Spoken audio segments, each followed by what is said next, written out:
ఇవాళ నేను ఉస్మాన్ యూనివర్సిటీలో చదువుకున్న బిడ్డను.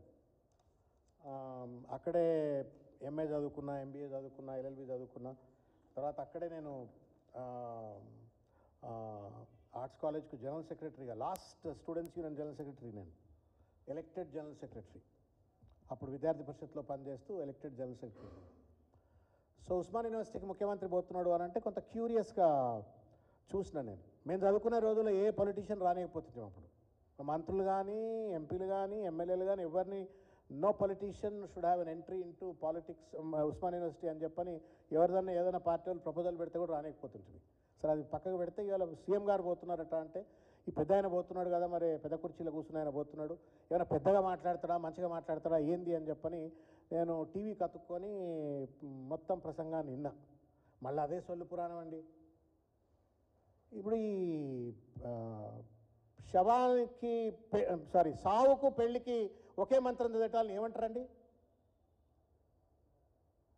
సావుకు తద్దినం పెట్టేటప్పుడు, లగ్నం చేసేటప్పుడు, పెళ్లి లగ్నం చేసేటప్పుడు ఒకే మంత్రం చదవటాన్ని ఏమంటారు? మూర్ఖుడు అంటారు. You have gone to university.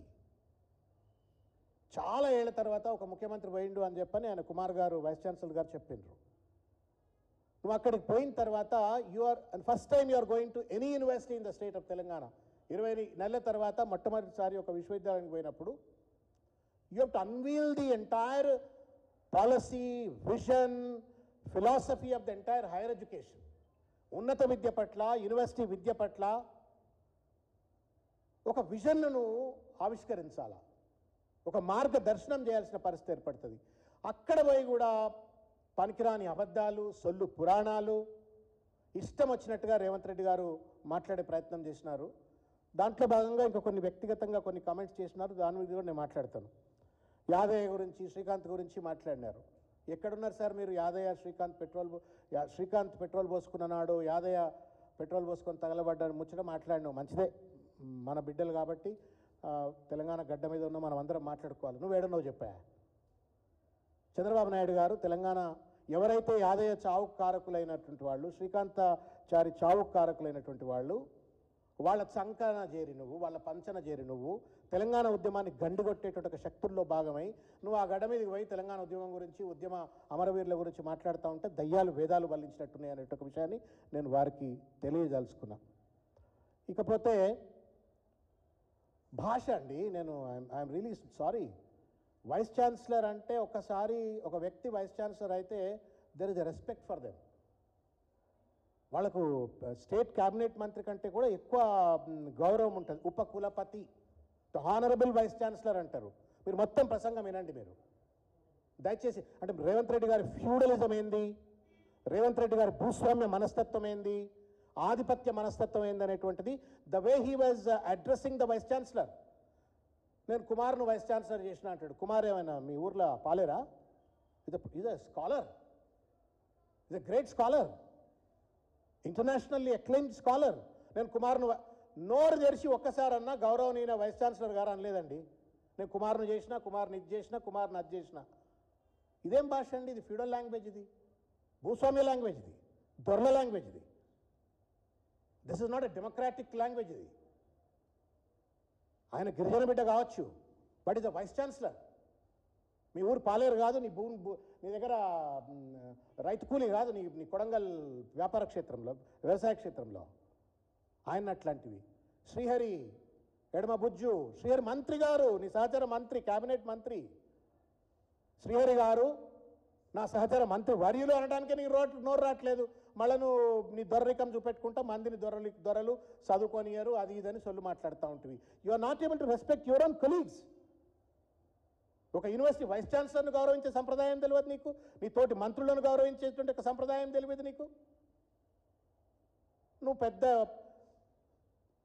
సంస్కర్త లెక్క యూనివర్సిటీకి పోయినావు, ఏం మాట్లాడినావో మీ ఆత్మవిమర్శ చేసుకోవాలని చెప్పి నేను రేవంత్ రెడ్డి గారిని కోరుతా ఉన్నా. అబద్ధాల మీద అబద్ధాలు. మా ప్రసాదాన్ని ఎట్లయితే అబద్ధం ఆడిండో ఆడ కూడా కాళేశ్వరం గురించి మాట్లాడుతున్నాడు. ఏలేశ్వరం పోయినా శనేశ్వరం తప్పదన్నట్టుగా ఏడికి పోయినా అబద్ధాలు ఏందండి? నాకు అర్థం కాదు. ఆడిపోయి కాళేశ్వరం 1,00,000 కోట్ల రూపాయలు ఆగం చేసిండు అని చెప్పని మాట్లాడతాడు. అదే కాళేశ్వరం నుండి మళ్ళీ 1,00,000 కోట్ల రూపాయల కాంట్రాక్ట్కు మూసి నది పేరు మీద తయారవుతాడు. మరి ప్రజలకి తెలియదు అనుకుంటారా? ఉస్మానియా విశ్వవిద్యాలయంలో ఉన్నటువంటి ఒక పరిశోధకులు అధ్యాపకులు చెవులు ఏమైనా పూలు పెట్టుకుంటూ అనుకుంటారా రేవంత్ రెడ్డి గారు అని చెప్పని నేను అడుగుతా ఉన్నాను. ఎంత మూర్ఖంగా మాట్లాడుతున్నాడంటే జీవో 29 పేరు మీద విధ్వంసానికి పాల్పడ్డాడు ఆయన. బీసీ, ఎస్సీ, ఎస్టీ, మైనారిటీ వర్గాల యొక్క నోళ్లలో మన్ను కొట్టి ఆ కండక్ట్ చేసిన గ్రూప్ 1 పరీక్షను సరిగ్గా నిర్వహించకుండా తప్పుల తడకగా నిర్వహిస్తే మాకు న్యాయం చేయండి అంటే నువ్వు న్యాయం చేయవైతివి, కోర్టుకు పోతే కోర్టులకు పోయినరు అని చెప్పని వాళ్ళ కోర్టులను తప్పుపట్టే ప్రయత్నం చేస్తూ ఉన్నావు. It's democratic right to go to the court. కోర్టులు ఏమన్నా ఎవరైనా ప్రైవేట్ ప్రాపర్టీలా? కాన్స్టిట్యూషనల్ ఎంటిటీస్ అవి. నువ్వు కోర్టుకు పోతే కోర్టుకు పోయినరు అని చెప్పని నువ్వు అచ్చమైన పూసవైతే నువ్వు సరిగ్గా కనుక ఒకవేళ విద్యార్థుల యొక్క అభ్యంతరాలను వినుంటే జీవో 29 కనుక నువ్వు అమలు చేయకపోతే బీసీ, ఎస్సీ, ఎస్టీ విద్యార్థులు అనేక మంది గ్రూప్ 1లో వాళ్ళు కూడా షార్ట్ లిస్ట్ అయి ఉండేవాళ్ళు, వాళ్ళు కూడా మెయిన్స్ రాసి ఉండేవాళ్ళు. పరీక్ష నిర్వహణ నువ్వు సరిగ్గా నిర్వహించలేదు, రేపు గౌన్ టు ద కోర్టులో కేసు పెండింగ్ ఉంది. సబ్జుడైజ్ మ్యాటర్ను పట్టుకొని ఇష్టం వచ్చినట్టు ఒక ముఖ్యమంత్రి హోదాలో ఉండి ఒక కాన్స్టిట్యూషనల్ పొజిషన్లో కూర్చొని పెద్ద మనిషి అట్లా మాట్లాడటం సమంజసం కాదు. మీరన్నా చెప్పండి, మీకు దండం పెడతా. మీడియా పెద్దలు మీరన్నా చెప్పండి, ఆయనకు బుద్ధి చెప్పండి. It is not about Revanth Reddy, it is not about but it is the chief minister of Telangana. Is the chief minister of Telangana. ఏది పడితే అది కోర్టులను అవమానించే విధంగా, కోర్టుకు పోయిన వాళ్ళని అవమానించే విధంగా, ముఖ్యమంత్రి కుర్చీలో కూర్చొని మామూలులో ఎవడో మాట్లాడిండు అంటే చదువురానోడో సన్నాసులో లేకపోతే కళ్ళు దాగో సారదాగో ఎవడో మాట్లాడిండంటే అర్థం ఉన్నది. ఆయన ముఖ్యమంత్రి హోదాలో కూర్చొని మాట్లాడటం సమంజసం కాదు. సమాధానం చెప్పు. జీవో 29 ఎందుకు పట్టుకొచ్చినావు? దాంట్లో ఎంతమంది బీసీ, ఎస్సీ, ఎస్టీలో నోరు గొంతులు కోసినావు? జీవో 46 ఇవాళ ఆ పిల్లలు కూడా సుప్రీంకోర్టులో కొట్లాడుతూ ఉన్నారు. ఏం పాపం చేసిండ్రు? ఆ జీవో 46లో 1,00,000 మంది విద్యార్థులు పాపం, దాదాపు 1,00,000 పైచిలకు కానిస్టేబుల్ రిక్రూట్మెంట్. అది బస్ వేసుకొని తిరిగిండ్రండి నిన్ను ముఖ్యమంత్రి చేయడం కోసము. ఏం ప్రామిస్ చేసినావు నువ్వు? నేను అధికారంలోకి రాగానే జీవో 46 రద్దు చేసి పడేస్తా, మీ అందరికీ కూడా నేను హేతుబద్ధంగా ఉద్యోగాలు ఇస్తా అని చెప్పినావు. ఎక్కడ పంపిన వాళ్ళను? హైకోర్టు, సుప్రీంకోర్టుకు పంపినావు. కృతజ్ఞత రాహిత్యంతో నువ్వు వ్యవహరిస్తావు. జీవోలను సరిదిద్దుతా అని చెప్పని వాళ్ళని వాడకదొబ్బి ఓడమల్లయ్య బోడమల్లయ్య లెక్క వాళ్ళను విద్యార్థుల జీవితాలతో చెలగాటలాడతావు, నిరుద్యోగ విద్యార్థులతో. నువ్వు పోయి అక్కడ పెద్ద పెద్ద మాటలు మాట్లాడతారు మీరు ముఖ్యమంత్రి గారు.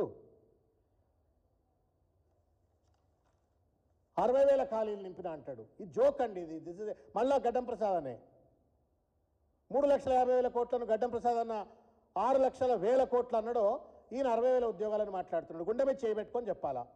నువ్వు సృష్టించిన ఉద్యోగాలా, నువ్వు గుర్తించిన ఉద్యోగాలా?